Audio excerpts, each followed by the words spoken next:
বাগেরহাটের 4টি সংসদীয় আসন পুনর্বহালের দাবিতে দ্বিতীয় দিনের মতো হরতাল চলছে। বন্ধ রয়েছে দূরপাল্লা সহ জেলার অভ্যন্তরীণ 16টি রুটে যান চলাচল।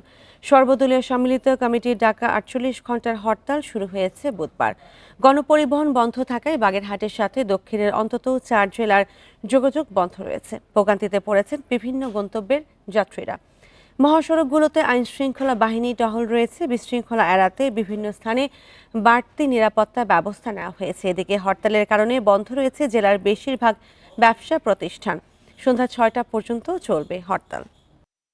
রিক্সা গাড়ি বন্ধ, রোডে কোনো লোক টোক নেই। আমরা তো বর্তমানে রিক্সায় নিয়ে খালি ঘুরতেছি।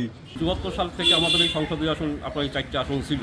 এখন হঠাৎ করে সরকার আমাদের 4টি আসন কমায় দিয়েছে। এতে আমাদের বাগেরহাটবাসী সবাই ক্ষুব্ধ হয়ে সম্মিলিতভাবে হরতাল পালন করতেছে। আরও জানাতে বাগেরহাট থেকে যুক্ত হবেন সহকর্মী অলিভ কুমার ঘটক। অলিভ কুমার ঘটক, দ্বিতীয় দিনের হরতাল পরিস্থিতি কেমন এবং এই হরতালের কারণে নিম্ন আয়ের মানুষের ভোগান্তি কতটা এবং মানুষের ভোগান্তি কতটা দেখছেন?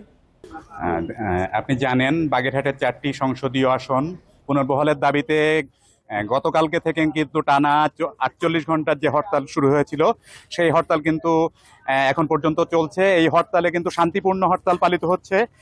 বাগেরহাটের যদি আমি একটু চিত্র দেখানোর চেষ্টা করি, যে এইখানে দেখবেন রাস্তাঘাট ফাঁকা, এবং হচ্ছে আপনার এই গতকালকের গভীর রাতে হচ্ছে রাস্তা যখন মহাসড়ক পিকেটাররা যখন রাস্তাতে ছিল না, তখন কিন্তু কিছু আপনার পরিবহন, বিশেষ করে পণ্যবাহী পরিবহন কিন্তু এই রাস্তা দিয়ে এই বাগেরহাট খুলনা এই মহাসড়ক থেকে কিন্তু তারা পার হওয়ার চেষ্টা করে।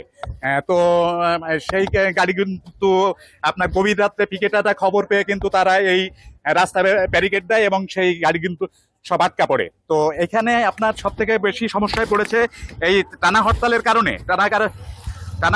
কারণে কিন্তু এখানে সব থেকে বেশি অসুবিধায় পড়েছে নিম্ন আয়ের মানুষ। তারা বলছে যে এই হরতালে আপনার রাস্তায় লোক নাই, তারা গাড়ি নিয়ে বেরোচ্ছে ঠিকই, কিন্তু তাদের কিন্তু আয় একেবারেই নেই। আর পিকেটাররা কিন্তু এই সমস্ত গাড়ি কিন্তু আটকে দিচ্ছে, যার কারণে তাদের কিন্তু জীবিকা নির্বাহ কিন্তু কঠিন হয়ে পড়েছে। তো তারা চায় কিন্তু তারা কিন্তু এই যে হরতালকে সমর্থন করেছে। তারা বলছে যে যেহেতু বাগেরহাটের 4টি সংসদীয় আসন পুনর্বহাল করতে হবে এবং 4টি আসনের থেকে একটি কমিয়ে 3টে করা হয়েছে, এই 3টি আসনে তারা কিন্তু ক্ষুব্ধ হয়েছে, তারা কিন্তু এটা মেনে নিতে পারেনি।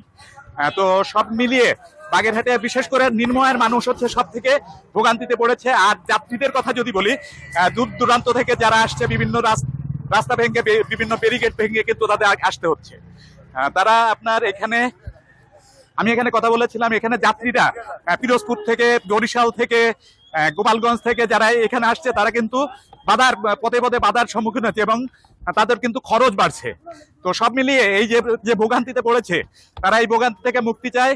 সরকার যেন তাদের এই যে দাবি, সরকার যে এই 4টি আসন থেকে কমিয়ে 3টি করেছে, এইটা কিন্তু তারা মানতে পারছে না। তারা যেন অবিলম্বে তাদের এই দাবি মেনে নিয়ে এই ভোগান্তি থেকে নিরসন করে। তো বাগেরহাটে 4টি আসন পুনর্বহালের দাবিতে কিন্তু এখন রাস্তায় আপনার বিভিন্ন স্থানে পিকেটাররা ব্যারিকেড দিয়ে তারা কিন্তু হরতাল অবরোধ পালন করছে। বাগেরহাটের হরতাল পরিস্থিতি নিয়ে জানাচ্ছিলেন সহকর্মী অলিভ কুমার ঘটক।